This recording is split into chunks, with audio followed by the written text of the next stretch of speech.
Aujourd'hui, je te révèle 8 épices vendues dans les supermarchés français que tu dois éviter. On parle d'aflatoxine cancérigène dans près d'un échantillon sur 10, d'oxyde d'éthylène, qui a causé le plus grand rappel alimentaire de l'histoire européenne, et de falsification où tu paies pour de l'origan mais obtiens des feuilles d'olivier. Ce ne sont pas des ingrédients exotiques, ce sont les épices dans ton placard en ce moment même, celles que tu utilises chaque jour pour assaisonner les pâtes, préparer le sofrito, parfumer la viande. Les données proviennent des tests de laboratoire de la DGCCRF, Direction générale de la concurrence, de la consommation et de la répression des fraudes, de la Commission européenne, de 60 millions de consommateurs et du système d'alerte RASFF. Commençons.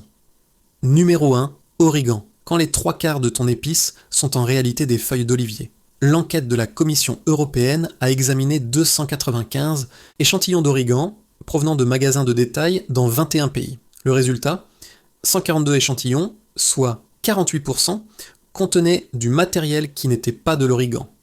Dans 80 cas, ils ont trouvé des feuilles d'olivier mélangées qui constituaient de 10 à 90% du contenu total. Si tu as acheté un de ces pots, jusqu'à 90% de ce pourquoi tu as payé était une plante complètement différente. Lors de l'examen microscopique, les chercheurs ont également trouvé des fragments d'insectes et des morceaux de fibres synthétiques dans les échantillons.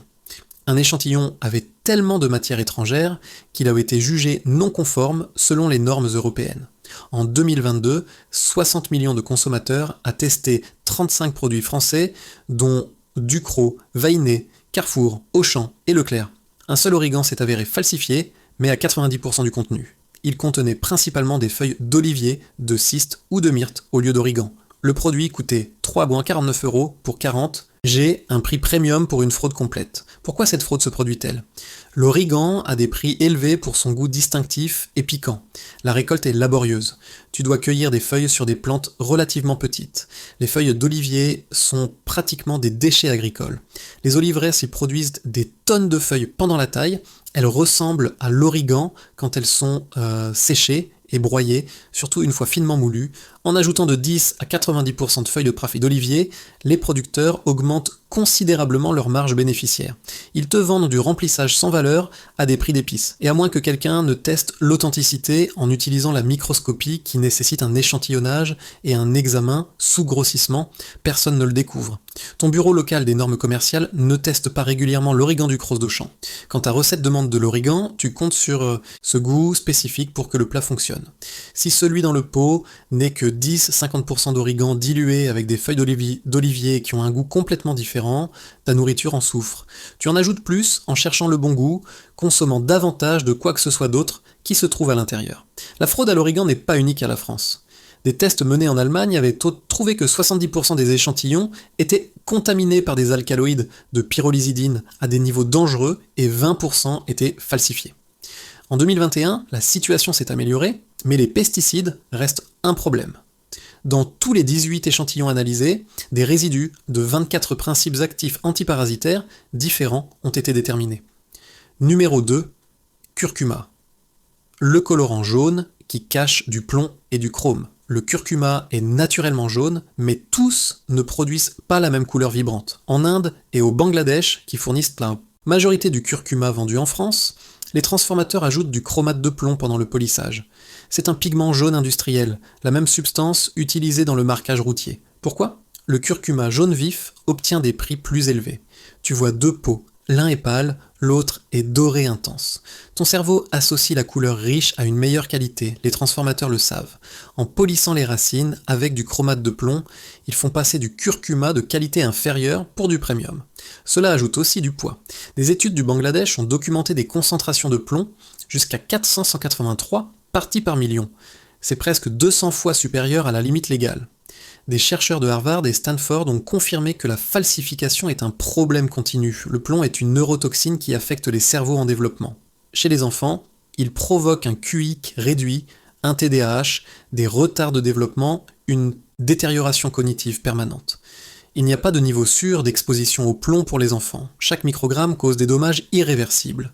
Le chromate de plomb contient du chrome hexavalent, cancérigène rendu célèbre par l'affaire Erin Brockovich. Il cause le cancer endommage le système gastro-intestinal, la fonction respiratoire, la santé neurologique, un double coup de toxicité. Mais il y a plus, le curcuma est apparu dans la liste des produits contaminés par l'oxyde d'éthylène pendant la crise de 2020 à 2024. Le curcuma d'Inde contenait de l'oxyde d'éthylène, cancérigène génotoxique, à des niveaux au-delà des limites. Ton curcuma pourrait être contaminé par du chromate de plomb, de l'oxyde d'éthylène ou les deux. Le test pour le chromate de plomb nécessite des analyses spécialisées, ce n'est pas une partie du dépistage de routine. Les supermarchés ne testent pas chaque lot.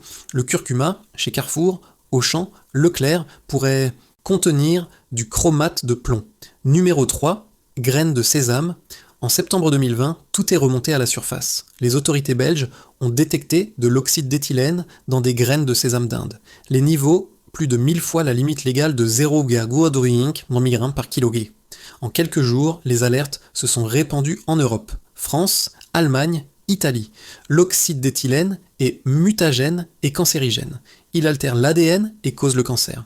Il est interdit en Europe, mais en Inde, il est encore utilisé pour fumiger les graines pendant le stockage pour tuer la salmonelle et les bactéries.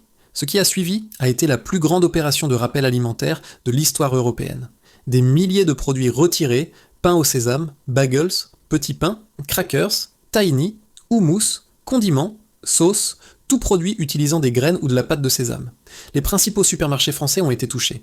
Produits de Carrefour, Auchan, Leclerc, Intermarché, Casino. Les rappels se sont répandus dans tout le système, et selon le système d'alerte rapide de l'UE, les rappels pour oxyde d'éthylène sont encore enregistrés en 2024. Ce n'est pas de l'histoire, c'est en cours. Le risque n'est pas aigu. Tu ne tombes pas malade immédiatement en mangeant un bagel contaminé. Le risque est chronique. L'exposition répétée augmente le risque de cancer au cours des mois et des années.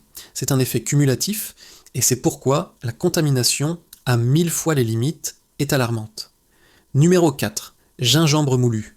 Le gingembre n'a pas déclenché la crise de l'oxyde d'éthylène, mais il y a été entraîné. Alors que les autorités enquêtèrent sur les graines de sésame, elles ont testé d'autres épices des mêmes régions. Le gingembre d'Inde s'est révélé positif pour l'oxyde d'éthylène.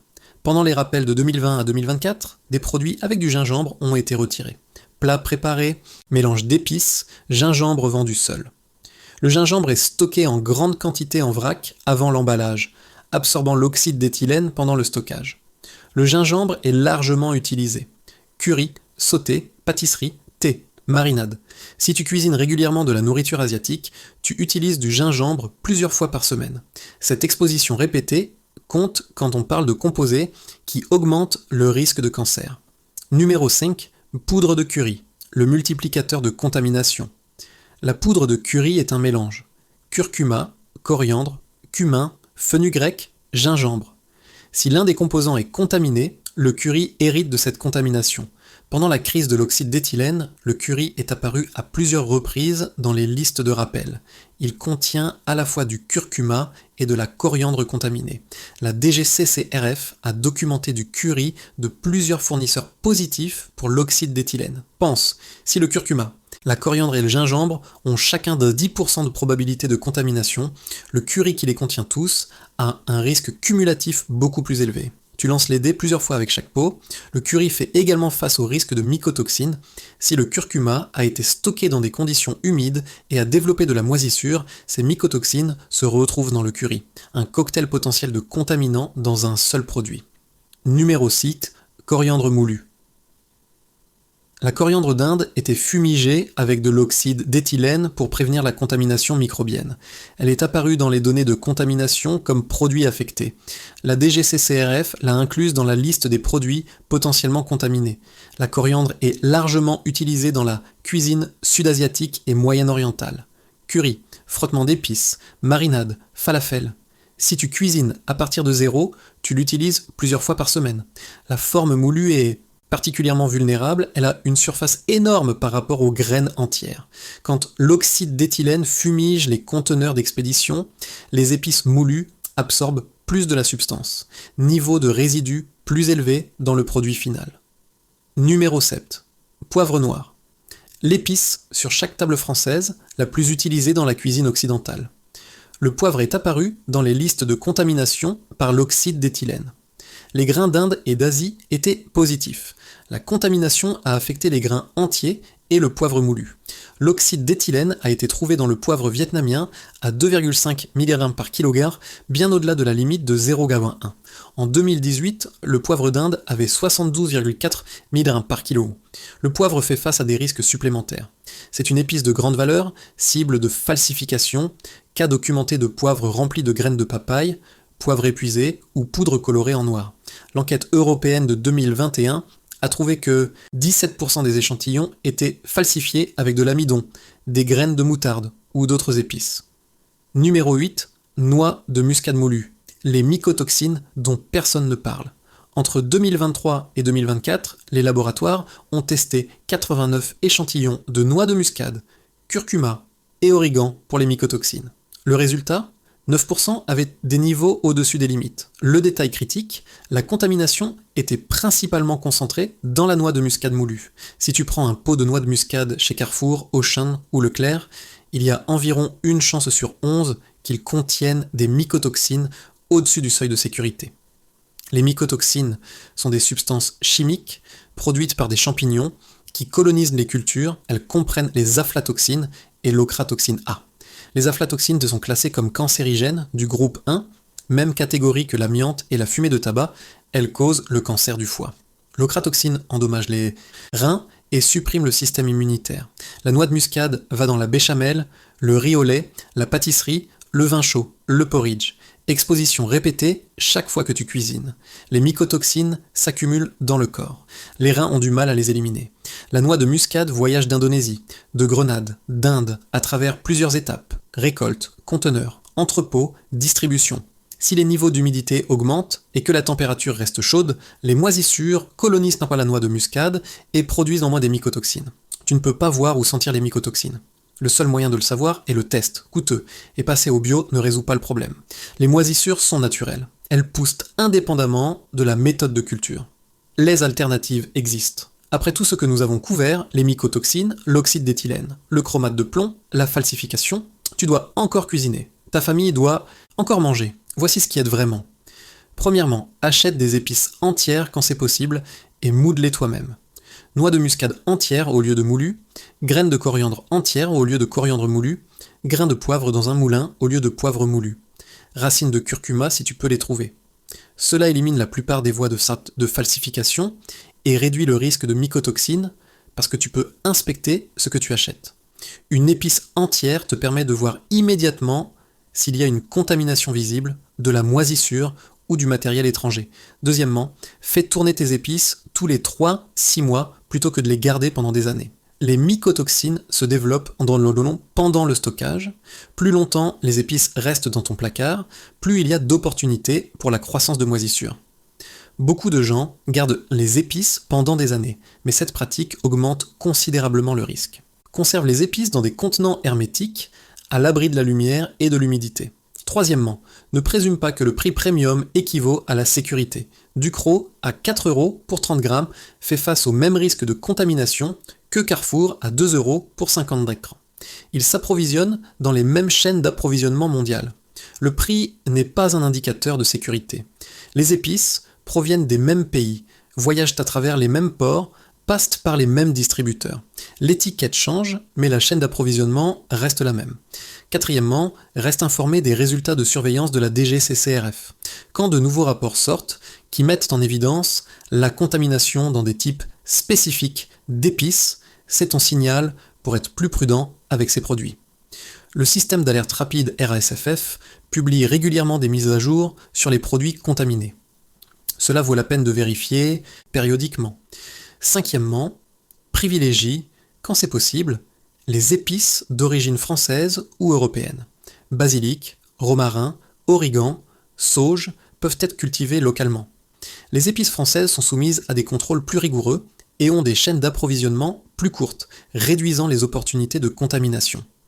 Les épices que nous avons couvertes aujourd'hui, origan, curcuma, graines de sésame, gingembre moulu, poudre de curry, coriandre moulu, Poivre noir, noix de muscade moulue. Ce ne sont pas des risques théoriques, ce sont des problèmes de contamination actuels documentés qui affectent des produits que tu peux acheter cette semaine dans n'importe quel supermarché français. La différence entre une cuisine sûre et une contaminée peut se cacher derrière l'étiquette. Mais maintenant, tu sais ce qu'il faut chercher, tu sais quelles épices sont les plus à risque, tu sais comment te protéger, laquelle de ces 8 épices t'a le plus surpris. Laisse ton expérience dans les commentaires.